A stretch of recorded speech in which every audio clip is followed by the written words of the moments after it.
than a speeding bullet. More powerful than a locomotive. Johnny, have people lost trust, lost faith in the integrity of mainstream media? Well, I think there is a loss of faith there, Johnny. In fact, a tragic episode that's just happened is a case in point. Really? What would that be? Yeah, in this bloody Israeli or Palestinian or whatever you want to call it war, the hospital in bloody Gaza Strip was bloody bombed and we don't know how many people were killed. Oh, Jesus Christ. And to top it all off, no one for a time knew who the bloody hell had bloody bombed it. Thousands of people have joined protests in cities right across the Middle East and North Africa after nearly 500 people were killed in an hospital explosion in Gaza. Numbers that vary, of course, depending on who you talk to. But the president then said our Defense Department confirmed that Hamas's rocket hit the hospital, not Israel's. So, Johnny, how's it got to this level? How's it got to this stage where people don't know who to fucking believe? I mean, what are we dealing with organisations who don't know who the fucking hell whether they've bombed the place or not? Israel swear they didn't do it. Everybody here believes that Israel is responsible for it. The Israeli army is saying it's not. But to be honest, try and find anybody who's going to believe it in this part of the world. Israeli airstrike on a hospital in Gaza that Hamas officials say killed over 500 people. So of course, Hamas, we don't know whether Hamas is telling the truth. They come out straight away and said the Israelis have bombed the hospital. It's bloody terrible, they're bloody monsters and all that sort of stuff. But as the time goes on, the mainstream media haven't got a fucking clue. We didn't run with this hospital story last night. Many of you were asking us to cover it last night on the show, and we simply wouldn't, because we didn't have all the answers. And I don't think that anyone still has all of the answers on this story, but it just goes to show you, under the fog of propaganda and the way that the Western media runs with these stories, they're having to walk back, change headlines. So even though the mainstream media might come out and say all this, we just don't know what's bloody true and what's not.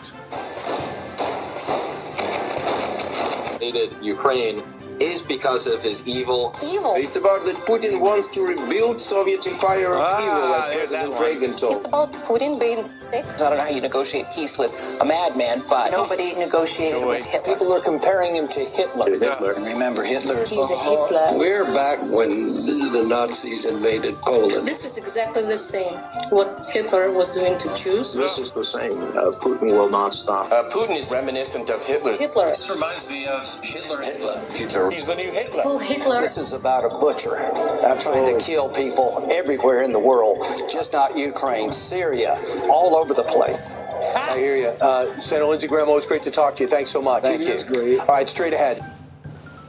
Well, and it turns out that's all of our media? That's our media. Is hypnosis. That's exactly right. Hypnosis, propaganda. Yeah. And people think they're informed because they read newspapers owned by the same people who own these.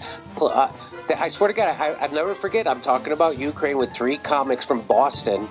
And the one, I go, where do you get your information from? He goes, I read 3 newspapers a day. New York Times, Boston Globe, and Washington Post. You just read one, they all say the same thing. They all say the same thing. Yeah. Why do you think they're owned by different people with different interests? They're all owned by billionaires who have the exact same interests. And it's military-industrial complex, Wall Street, and fossil fuel companies, baby. What's going on? And I turned to him, I go, is there anything you read in the New York Times or here on CNN that you don't believe? And he didn't say anything back. Didn't have anything to say back. Yeah. Well, that's a good example. And we're always mentioning 1984, the book and all the movie and all that shit, Johnny. But that's straight out of 1984 that people eventually don't know what the bloody truth is. The official ideology abounds with contradictions even when there is no practical reason for them. Orwell explained in 1984. These contradictions are not accidental. The purpose of this all-encompassing program of psychological warfare is to bewilder the mind of the average citizen. He or she eventually ceases to know what to think, or even how to think. The distinction between up and down, fact and fiction, truth and falsity, is not only blurred, but loses significance. The belief in objective truth disappears, and the average citizen becomes completely dependent on authority figures to feed him ideas. and thus is ready to assent to lies and to believe the most absurd things, so long as those in the political class deem it to be true. This Middle Eastern war, Johnny, Palestine or Israel, whatever you want to call it, has been a great but tragic bloody example. Well, now you bloody put it like that. It's a great example of how we've lost trust in what the mainstream media tells us and what bloody governments tell us. Who knows what's bloody going on?